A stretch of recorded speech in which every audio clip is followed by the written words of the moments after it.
Nah, kalau Anda lihat ya, ini jadi serangan Masinton ini sangat sistematis ya. Ini jadi kalau kita kumpul-kumpulkan ini jadi semacam mosaik. Pertama dia menyerang Luhut sebagai Brutus yang ingin menjerumuskan Jokowi, kemudian dia menyampaikan informasi yang dia cicil ini pada Kamis sebelumnya. Dia hanya semacam menyentil dulu yang mengingatkan bahwa mereka ini korporasi besar ini harus dihukum karena mereka mereka terlibat dalam pendanaan kampanye untuk menunda pemilu, dan ini juga melawan konstitusi kan gitu. Dan sekarang terakhir dia langsung ke jantung persoalan, yakni bahwa mereka ini para mafia minyak goreng ini ternyata tidak bermain untuk kepentingan mereka sendiri, tapi ada kepentingan yang lebih besar, yakni untuk pendanaan penundaan pemilu.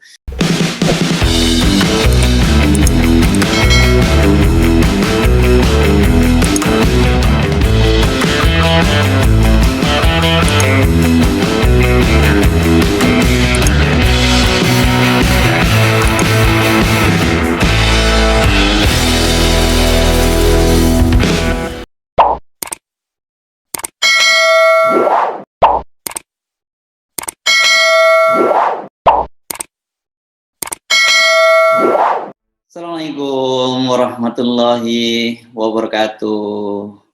Kembali berjumpa dengan saya, Hersu Beno Arif dari Forum News Network. Apa kabar Anda? Ini akhir pekan, hari Ahad.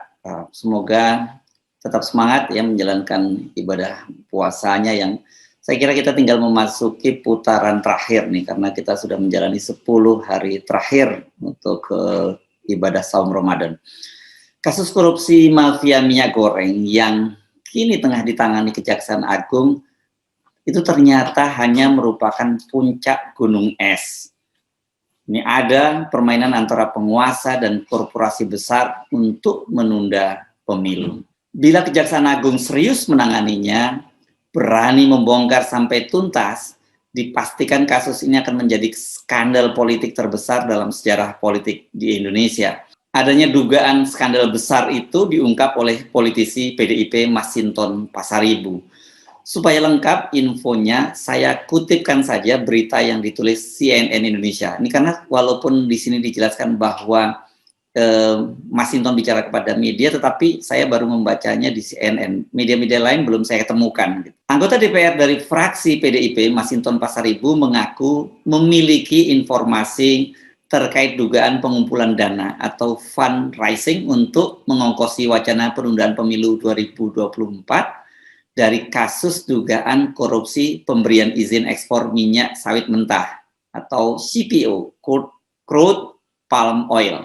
Menurutnya, hal tersebut menjadi salah satu bagian penting dari penyidikan yang dilakukan Kejaksaan Agung saat ini.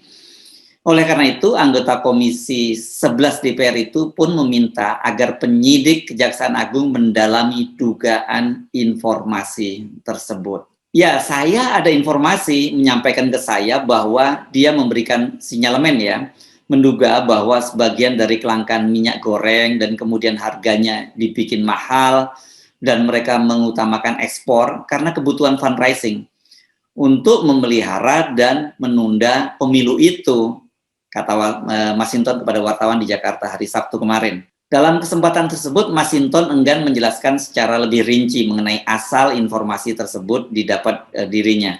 Namun ia mengklaim tengah melakukan pendalaman dan pengecekan terkait hal tersebut.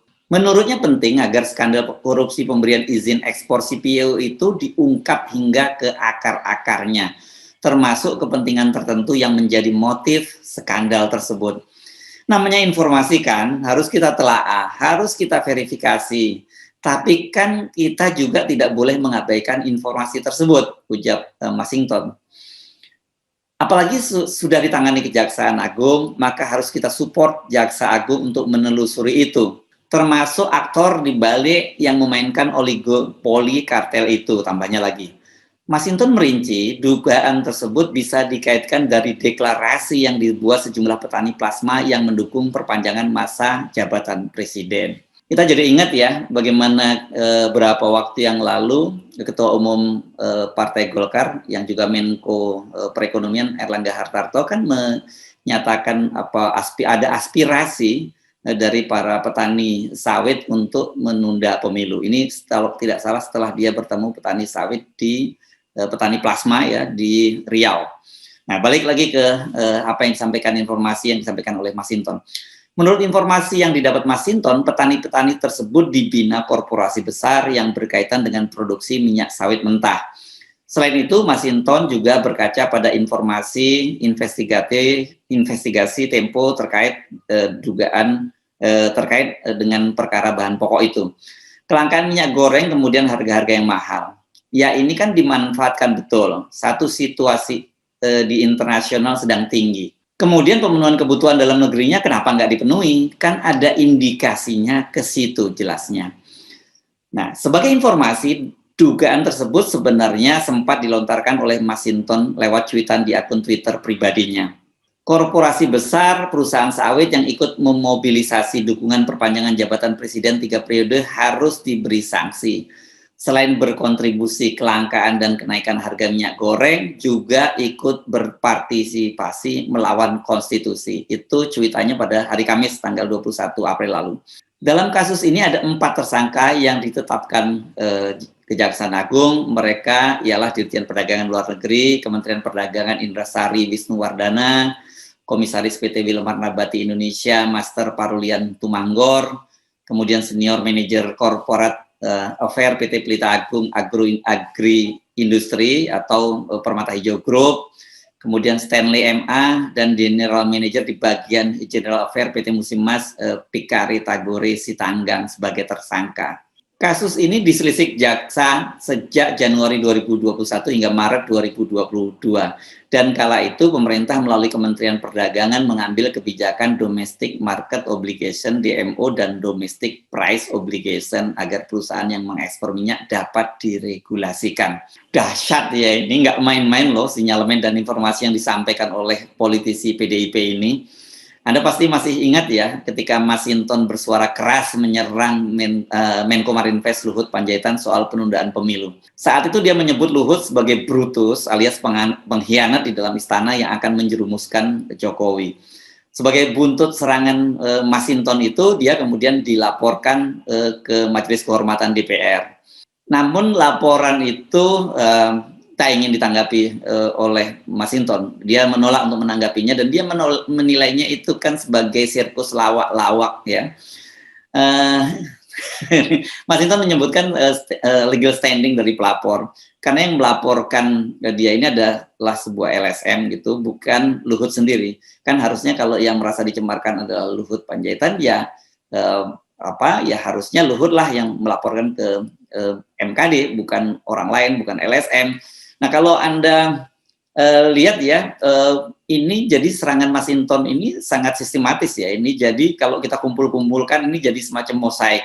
Pertama dia menyerang Luhut sebagai brutus yang ingin menjerumuskan Jokowi, kemudian dia menyampaikan informasi yang dia cicil ini. Pada Kamis sebelumnya dia hanya semacam menyentil dulu yang mengingatkan bahwa mereka ini korporasi besar ini harus dihukum karena mereka mereka terlibat dalam pendanaan kampanye untuk menunda pemilu dan ini juga melawan konstitusi kan gitu. Dan sekarang terakhir dia langsung ke jantung persoalan, yakni bahwa mereka ini para mafia minyak goreng ini ternyata tidak bermain untuk kepentingan mereka sendiri, tapi ada kepentingan yang lebih besar, yakni untuk pendanaan penundaan pemilu.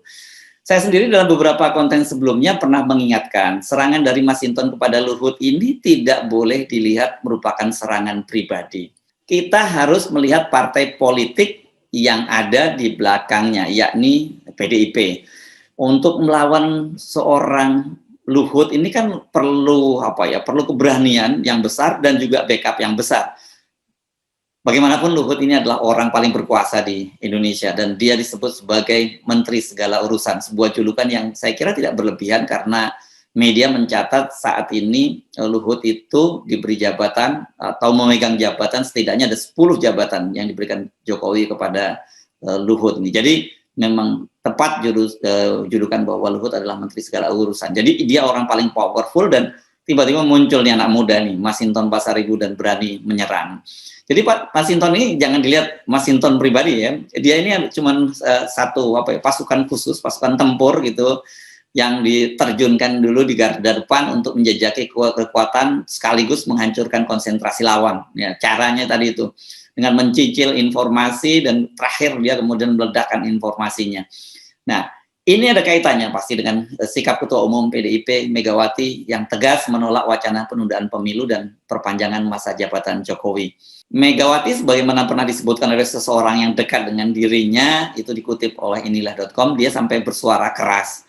Dia mengingatkan orang-orang yang ingin menunda pemilu dan memperpanjang masa jabatan Jokowi dengan kata-kata yang ya menurut saya ini memang rada keras sekali ya. Memangnya negara ini milik nenek moyangnya. Penolakan PDIP secara resmi setidaknya bisa kita baca dari pernyataan Sekjen PDIP Hasto Kristianto. Penolakan itu bahkan disampaikan beberapa kali dalam berbagai kesempatan, termasuk ketika Luhut gagal melobi Puan, kan Anda ingat ya, pernah ada terjadi pertemuan di Bali waktu itu di sebuah restoran. Kemudian Luhut rupanya mencoba mengutus Muhaimin untuk bertemu dengan Megawati, tapi permintaan itu juga secara tegas ditolak oleh Megawati dan kata Hasto kalau mau ketemu secara pribadi tidak ada urusannya dengan penundaan pemilu ya anytime Muhaimin itu bisa datang kepada Megawati karena hubungan mereka sebenarnya cukup dekat. Muhaimin ini kan salah satu dari dua orang yakni bersama dengan Saifullah Yusuf yang dititipkan kepada Megawati oleh Gus Dur. Nah, lewat fraksi di DPR, PDIP juga bahkan sampai menarik usulan pembahasan PPHN yang mengharuskan membuka kembali terjadinya peluang untuk amandemen Undang-Undang Dasar 1945. PDIP khawatir pintu amandemen ini akan digunakan penumpang gelap. Jelas dan pasti clear ya, yang dimaksud penumpang gelap itu adalah mereka yang akan memanfaatkan pintu amandemen untuk menunda pemilu. Ya dalam hal ini tentu saja operatornya atau sebenarnya konduktornya adalah Luhut Panjaitan dan yang akan diperpanjang masa jabatannya adalah Jokowi. Nah, balik ke soal pengusutan mafia minyak goreng. Ini menjawab pertanyaan wartawan Jampitsus Febri Adriansah itu menyatakan tidak tertutup kemungkinan mereka akan mengusut Luhut Panjaitan dan putra Jokowi, yaitu Kaisang Pangarep.